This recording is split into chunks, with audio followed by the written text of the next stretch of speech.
compromise. Okay, sige, magsimba kayo, pero 10 lang. Huwag lalagpas sa 10, ha? Hindi nyo man papasin, that is the offer of Satan. Oh.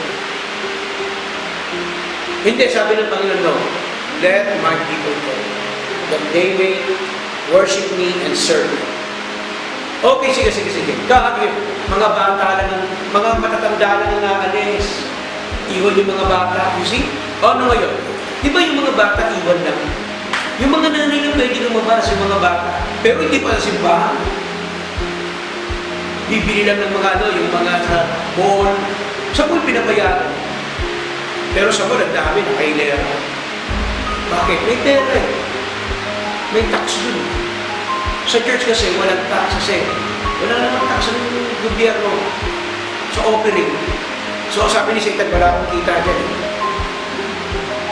Kaya konti lang kayo dyan. Pero sa mga negosyo, gabihan nyo dahil may kita. So, look at the situation. Sa simpleng paraan, hindi natin nakita, Satan is working. He's trying to destroy our faith. Yung mga bata, di ba? Pero tandaan nyo, mananahig ang ating Panginoon. Tatayo ang ating Panginoon. Kapag tatagumpayan natin. Kaya nga sa uling-uling, bago dumating ni Satan, kunin niya na tayo.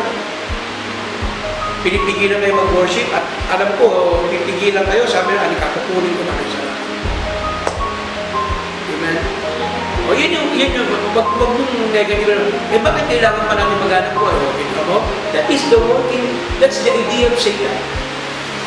Napapatayin ka talaga kahit idea mo. Ano sabi ng Panginoon? Work until Jesus comes. Kaya maraming pamamaraan sa Satan. Huwag tayo magpatrap. Huwag tayo magpatrap. Masakit. Kumbaga, sabi ganun, hindi naman madali ang manampalataya. One day, makikita mo, kahit tayo, makikita mo, anak mo, ina-aresto. Ikaw, aresto ka dahil sa Panginoon. Iiwalay kayo. Anyway, sa Panginoon naman. Pero masakit doon, magkakaroon kayo ng sakit, iiwalay kayo. It's because that, sa kapalaluan natin.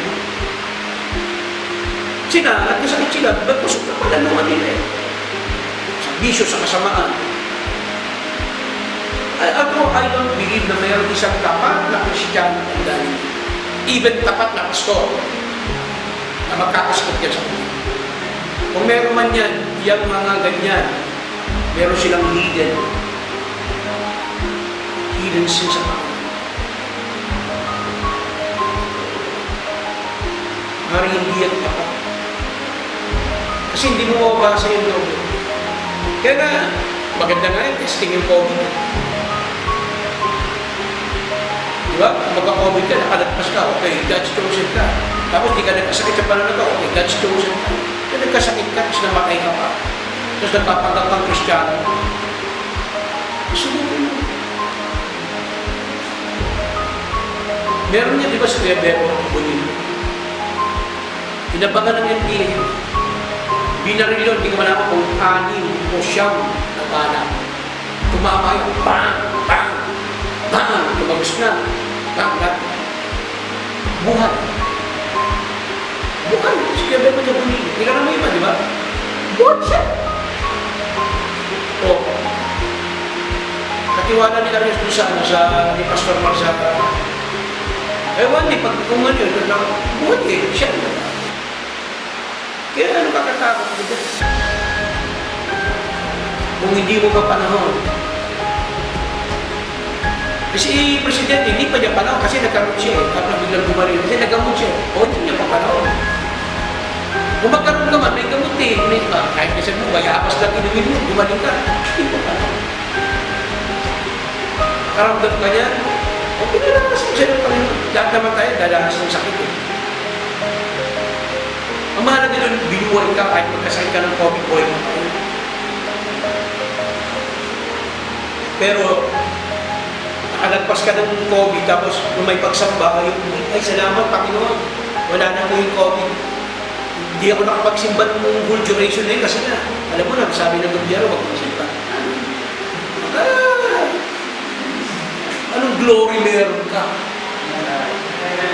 Di ba? Hindi sa totoo lang. Kristiyano ka.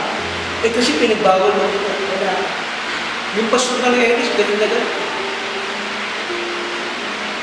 Ang sa kanya, pag hindi kayo nagsimba, mga karnal kayo, o hindi kayo Kristiyano, ginagawa niyo sa pulpit.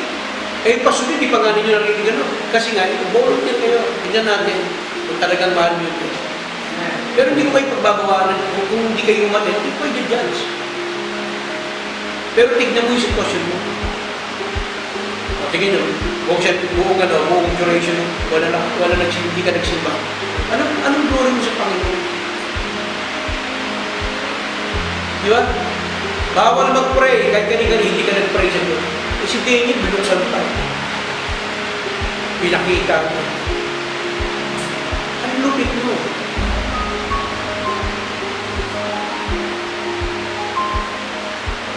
Mas maganda na yung anak. Hindi ko na ito i-discuss. Ilan ang kapatid? Pag binigyan ka ng chance ang Panginoon, pakita mo sa Kanya ang katapatan mo. Pakita mo. Oo, pakita mo. Kasi hindi ka mag-regret. Di ba kayo, pag may mahal kayong isang tao, may opportunity ka, may pakita mo sa Kanya yung pagmamahal mo. Hindi mo nagawa. Di ba minsan ba, yung pag-isamahan nyo na nalumpo yung asawa mo, na heart attack. Nandyan ka, dun mo pakita sa Kanya ng mahal mo siya. Kaya nasabi for better, for worse. Eh, hindi pa mag-asawa yung boyfriend lang niya eh. Di ba? Sa Facebook. Nandun siya. Hindi niya pinagdidirian, nililinis niya, itayo lahat.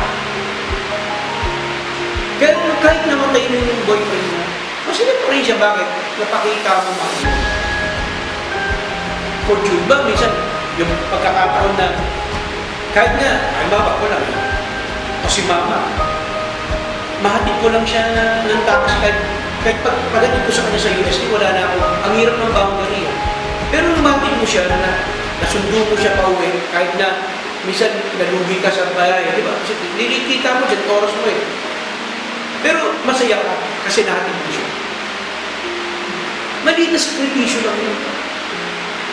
Pero sa aking Panginoon, masarap nga, mas malaking sakripisyo bigay mo.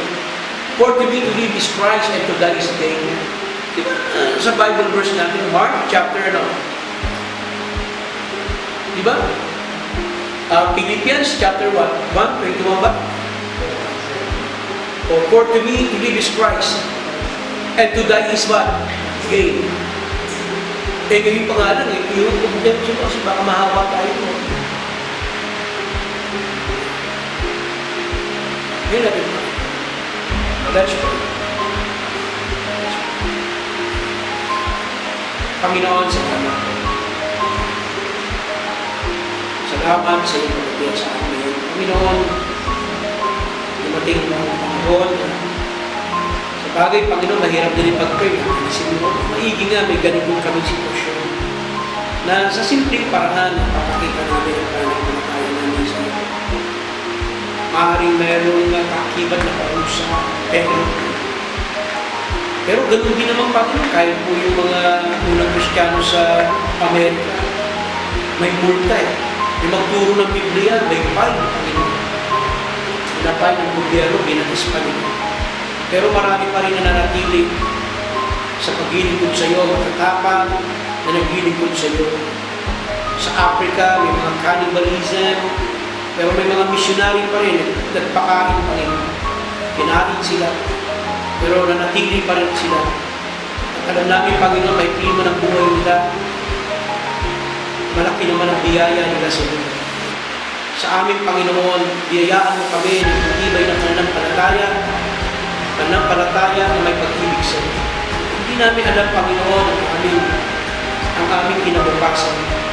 Sa iyo lamang kami umahasa o manuturing kamatayan, meron kami Panginoon.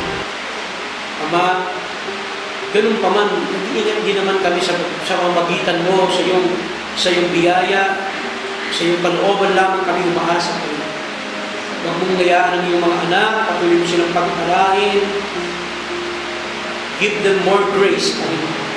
Talagang, kuminsan, malungkot man ang isipin kung ano man ang pwedeng mangyari sa amin. Pero, ang aming buhay lang talaga ay pagkakatiwala lang namin sa iyo. Sapagkat you have better things for us. Jesus, thank you so much. Ama, salamat po sa iyong anak na si Kristo na namatay para sa amin. Purihin ka, O Diyos. Pinabalik namin sulat ng papuri. Ingatan mo yung mga anak. In Jesus' name, Amen. God bless you.